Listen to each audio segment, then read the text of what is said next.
how you think about stress impacts the stress response in profound ways. So this paper, Rethinking Stress, the Role of Mindsets in Determining Stress, did a very simple set of manipulations. They had people in one group listen to a lecture that effectively was titled, quote, "The effects of stress are negative and should be avoided." And that lecture included information about how stress diminishes performance and how it can diminish health and vitality, learning and performance, productivity, it increases uncertainty, etc. Okay, and all of that information is true.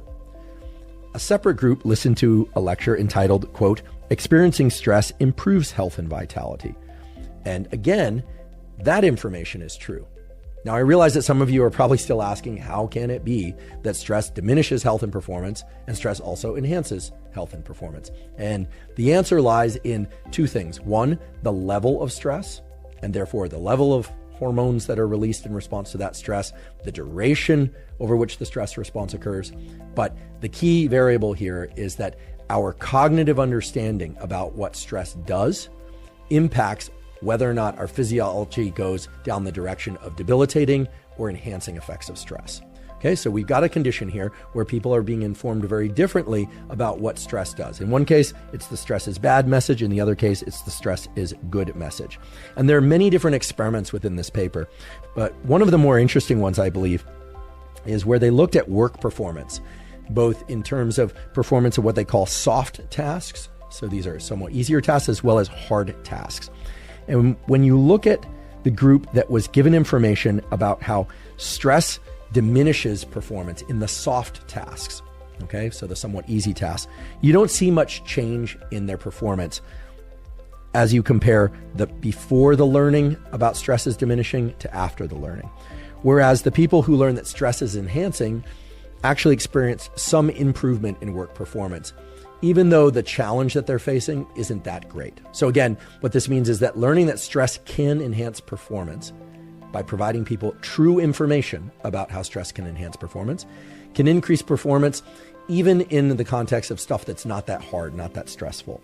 Even more interesting is that when you look at performance on tasks that are considered hard and you compare the stress is diminishing group, meaning the group that was taught that stress is diminishing, and compare that to the stress is enhancing group, you see a really divergent response. The people that learn that stress diminishes performance did not improve at all, whereas the people that learn that stress can enhance performance enhance their performance significantly. Now keep in mind, all they are doing is learning that stress can enhance their performance, and then they're given a task and they're performing better. So that's pretty spectacular, right? There's no training session that they went and did. They didn't practice these items that they were being tested on in between. They weren't given a bunch of, drills to do, and they didn't take a lot of time to do it. They just heard a tutorial about how stress can enhance performance. And that, I believe, is remarkable, because what it says is that our cognitive appraisal about stress, which we all are going to experience in life, right? Elevated heart rate, narrowing of visual focus, shifting of blood away from the periphery. All of these things are characteristic features of the stress response that we learn, especially in this day and age, because it's talked about a lot in popular culture, that, all of these mechanisms were put into us in order for us to get away from the saber-toothed tiger or the lion that's trying to eat us. Let's be fair. The stress response is there for a lot of reasons, not just because of saber-toothed tigers and lions. I mean, that's kind of a story that we make up. The stress response is inherent not just to us, but to other species as a way to mobilize us either away from things or toward things, right? We need to have somewhat of a stress response in order to engage in adaptive challenge. Yes, it's true that hundreds and thousands of years ago, those adaptive challenges probably involved hunting, but they probably involved social challenges as well. Do you think it was, easy for cavemen and women to engage socially and, kind of settle out their romantic interactions, etc.? Do you think it was easy for them to raise children? No, of course not. The stress response is there for a variety of reasons, not just to get away from predators. The really exciting thing that's been discovered in the course of Ali Crumb's work and other work in the last couple of decades is that the stress response is neither good nor bad. The stress response depends on whether or not you believe the sensations that you're experiencing, elevated heart rate, narrowing of visual focus, etc., are serving to enhance your performance or diminish your performance. And this study really points to the fact that just learning that it can enhance performance can enhance performance. Now, I know a number of you are probably saying, wait, but stress doesn't feel good, right? And oftentimes we experience stress under conditions where we're trying to learn or get good at something or listen better or do something, and it actually is diminishing performance. And I think it's important to acknowledge that. This study and studies like it are not saying that stress becomes pleasant as a sensation in the body, nor is it saying that it always leads to improved performance. I don't want you to think that's the take-home message. Sometimes it does, it can, as was demonstrated in this research paper, but oftentimes, as we know, stress diminishes our performance. It takes us away from the landmarks we want to hit. It takes us away from the grades we want to get. It takes us away from, quote unquote, showing up how we want to, right? No one wants to have the blotchy skin and the sweating and the quaking of voice when we're trying to do public speaking and things of that sort. No one wants any of that. What's important to understand is that learning that stress is a way of mobilizing resources in the body does two things. First of all, it allows us to dampen or adjust the stress response in real time.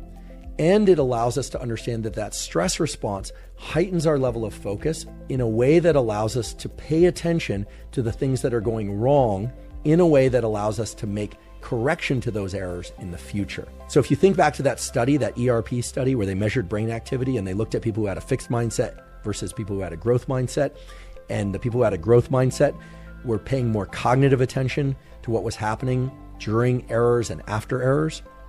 Well, this stress is enhancing mindset is very powerful because what it does is it shifts one's attention away from kind of somatic experience of, oh my goodness, my heart rate is elevated, I'm sweating, I'm quaking, I sound terrible, I feel terrible, I look terrible, etc., to a mode of allocating more of our thinking toward analyzing why things might be going wrong. And something else powerful happens when we embrace a stress is enhancing mindset as well.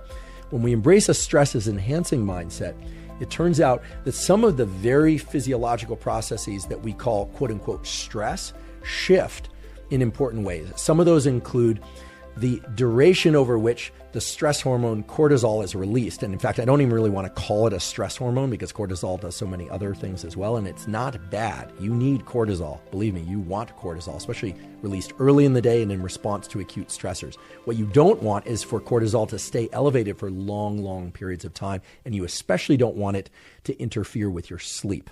Okay, so much so that I think at times I wonder whether or not our philosophy on stress should be that stress is fantastic for us, except when it interferes with our sleep, right? And when stress becomes terrible for us is when it starts to be chronically elevated, and especially when it starts to inhibit our ability to sleep well enough and long enough.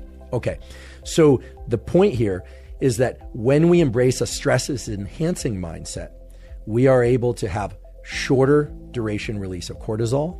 We are also able to engage what's called increased stroke volume under conditions of stress. This gets a little bit technical, but the amount of blood that your heart can pump with each beat turns out to be a key metric of stress. When we are very stressed, even though we need to mobilize a lot of resources, somewhat paradoxically, our total stroke volume can actually be reduced. And we tend to shuttle blood and other resources towards the core of our body and towards major limbs and away from things like our brain and our periphery. So one of the key measures of how a stress response, quote unquote, is going is how much peripheral blood flow there is. And when we are more relaxed under conditions of stress, there tends to be more peripheral blood flow. When we are more anxious, more panicked under conditions of stress, peripheral blood flow is lower. And in a remarkable set of experiments, Ali Crum and colleagues have shown that when we are just taught that stress can be enhancing, and then we are placed into a stressful environment, either because we are imagining stress or we are experiencing real stress, and then our physiology is measured, what is observed is that the total amount of blood that the heart can pump with each beat is actually increased. Peripheral blood flow increases, and our ability to maintain cognition, to think clearly under conditions of stress, increases. And again, the only manipulation here is a tutorial about how stress can be enhancing, which is essentially what I'm telling you right now.